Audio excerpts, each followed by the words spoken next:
Namaskar friends, this is NJ, your host on this channel. So friends, in this video we will have our discussion on the combinations or alignments which can put you in a, I will not use the term wrong marriage, misaligned marriage, karmic correction marriage. That is what we will try to understand in this video. Friends, currently in the transit, Mars and Venus are combust, and the kind of queries which I am getting lately, they are not about that I'm not able to get married or people who have actually got separated. It's about I am in a marriage but I am not happy. So I just thought, friends, see, when we talk about surface level analysis, over there generally you will see these kind of combinations where your chart, your ascendant and your partner, your spouse's ascendant is going to be in a 6-8 Shadashta combination. It has also been seen that you might have your Dara Karak planet with the lowest degree, the planet which represents the vibration of your matrimonial life, characteristics of your partner. That planet might be placed in the 6th house, 8th house, 12th house. This could be a case 7th lord being in the 12th house, 7th house being in the Pap Katri Yoga, or you might have Venus being conjunct with Ketu. So all these are the kind of a probable combination. But again friends, astrology is very deep. Astrology is very spiritual. So that means what you might be seeing as a problem, this might be, or your partner might be a debt collector from the past. Friends, I'm very soon going to be making a video on the D30 chart and the Shad Ripu as well.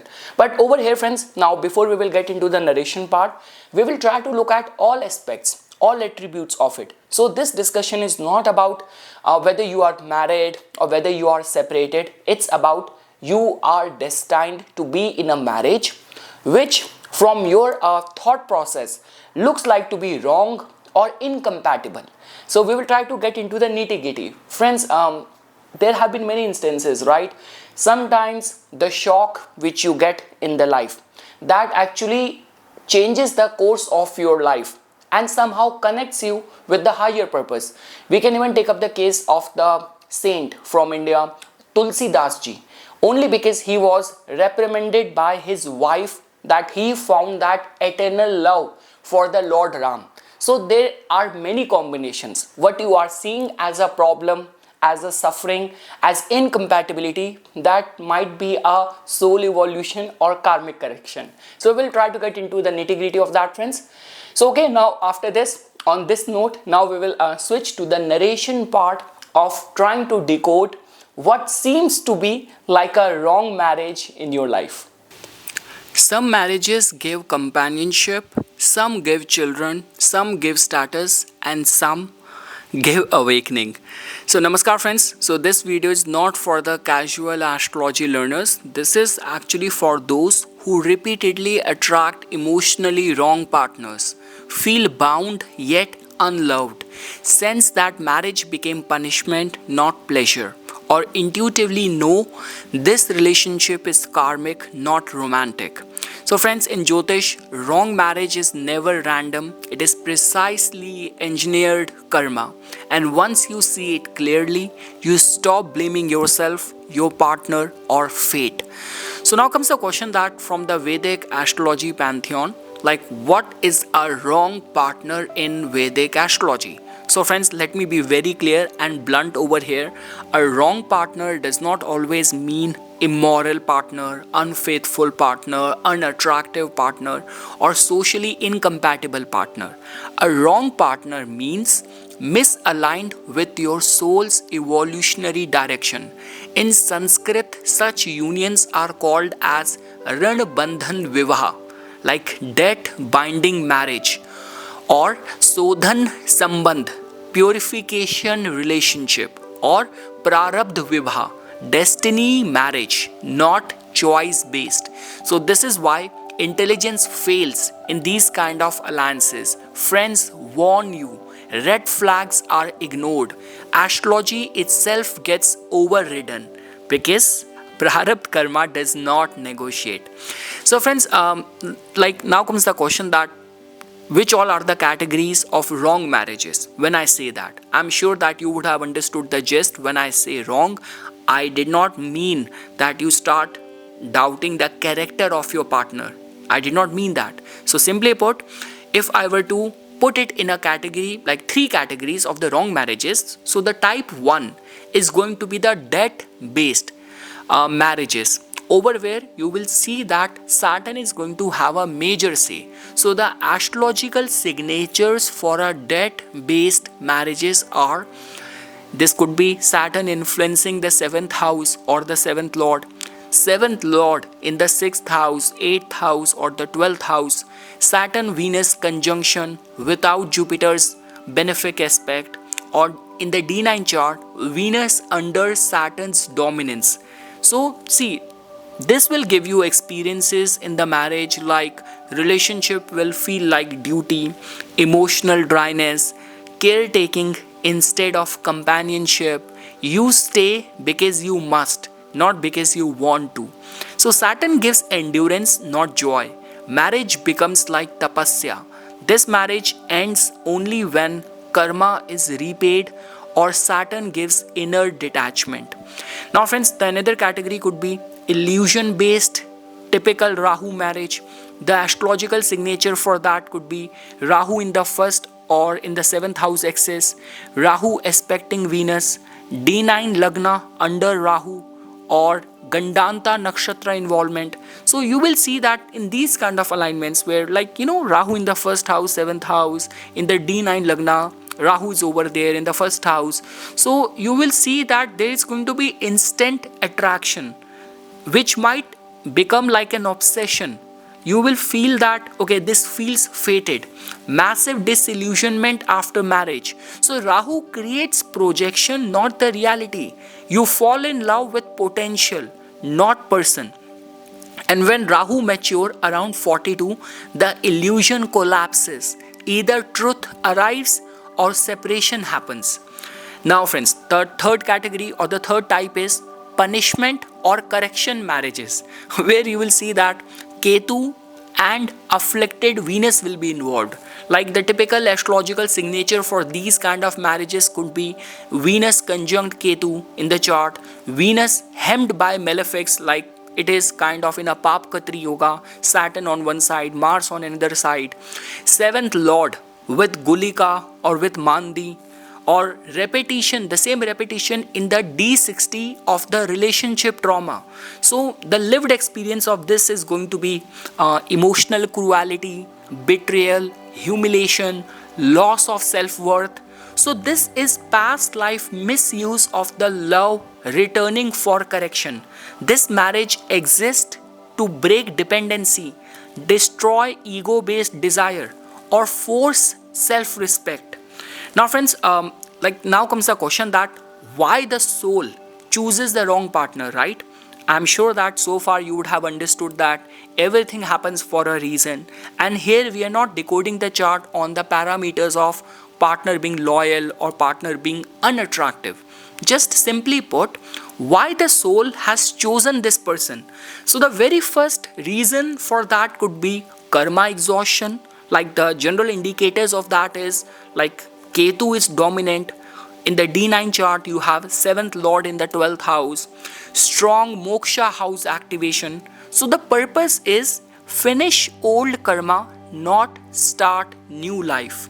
Now, one of the reasons why the soul has chosen this so-called wrong partner could be ego correction. So the indicator of that is Sun and Venus are afflicted in the chart, or there is a lot of the pride in the relationship. You have strong D1 but weak D9. So this tells about like the purpose is humbling the soul through intimacy. There could be another category of unfinished past life story. Like the general indicators are D1, D9, D60, repeating the same signs. Venus and Ketu in nakshatras like, for example, Mula Nakshatra, Jyeshtha Nakshatra, Ashwini Nakshatra. Over here, the purpose is closure, not continuity. So friends, now comes the question. You would have seen many times even the spiritual people fall into wrong marriages. So now comes the question, why it happens, right? You are so spiritual, you are so aligned. Still after that, you end up being in a wrong marriage. So that generally happens because the dasha overrides the chart's logic, or this could be a case that the subconscious karma is greater, or that somehow prevails over the conscious intellect, or this could be a case that Rahu manipulates the rationalization. So the conscious mind might be working at 2 to 5%, but the subconscious karmic memory in these cases is there up till 95%. That means whatever you are planning from the conscious mind, the soul memory, the subconscious karmic memory is much more heavier, much more stronger than that. So that is why charts are seen, advice is given, and still the soul walks into the fire.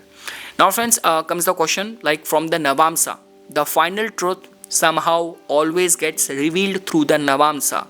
So always remember, D1 chart shows the event and the D9 chart shows the experience of that. So the danger signs in the D9 chart is always 7th lord in the 6th house, 8th house, 12th house, Venus without the Jupiter support, or Lagna lord to be afflicted in the D9 chart, elemental mismatch between the D1 and the D9 Lagna, like too much fire energy in the D1 but too much water energy in the D9. So many marriages look fine in the D1 and collapse emotionally in the D9 chart. So now comes the question, friends, that like see, in which all cases even these wrong marriages, so-called wrong marriages, become like a blessing. So a wrong partner becomes a blessing when desires turns into discrimination, attachment dissolves, self-respect awakens, and dependency dies. So Saturn generally reward after the endurance. We always say that Saturn might be hard on you at the beginning, but later on it gives you something very sustainable. So Saturn rewards after endurance. Rahu rewards after the truth, after when all the illusions have been removed. Ketu liberates after the loss, and Jupiter arrives after the wisdom. And friends, when we talk about the real remedies, right? So for example, what can you do if you are in this situation? So my recommendation is that, see, I will not recommend any gemstone in these kind of situation, because you are not trying to save the marriage, right? You're already in a marriage. So I will not recommend gemstone, and also not marriage rituals to fix the partner, right? Because I have seen some of the women, especially from the countryside, traditional places, oh, my husband is having too many affairs, or my husband does not look after me, let me go to a tantric, let me do a kind of a vashikaran on him to have my husband in my control. So I will not recommend that these kind of practices, good or bad, no matter how you see it. So these rituals like focused towards fixing the partner help. So the true remedies could be, when we talk about Saturn, if Saturn has a say over your 7th house, over your, like Saturn might be your Dharakarak planet. So discipline, seva, patience is the key. With Venus, it has to do with the self-worth, purity, creativity. Keep on coming up with new ways of keeping the marriage dynamics very exciting. Buy gifts, go on vacation, like join some group creative activities. When it comes down to Rahu, so sobriety, groundingness, truth becomes very important. Like, you know, not lying in the relationship. If you expect something, then you have to give the same inputs. So that means truthfulness is very important to make Rahu works as per your liking. If it is Jupiter, friends, so scriptures, like, you know, this could be any of the god or deity connected part. This could be Vishnu Sahasranam, this could be Satyanarayan part, this could be Sundarkand, will be very important. Getting the advice and guidance from the mentors will be very important. So friends, the relationship ends or transforms only after the lesson integrates. So friends, my closing remark on this discussion is, some marriages are not meant to last, they are meant to awaken. So if you resonate with this, do write a comment that you choose consciousness over karma.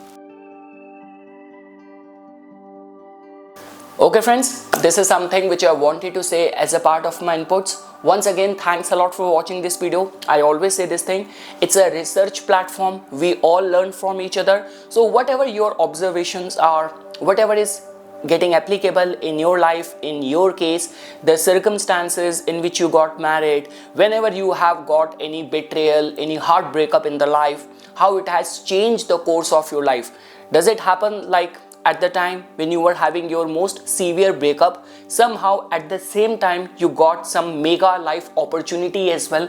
So do share that in the comment section. So okay friends, for further more updates and notification on the divine science of Vedic astrology, please subscribe to my YouTube channel and follow me on my Instagram account. धन्यवाद.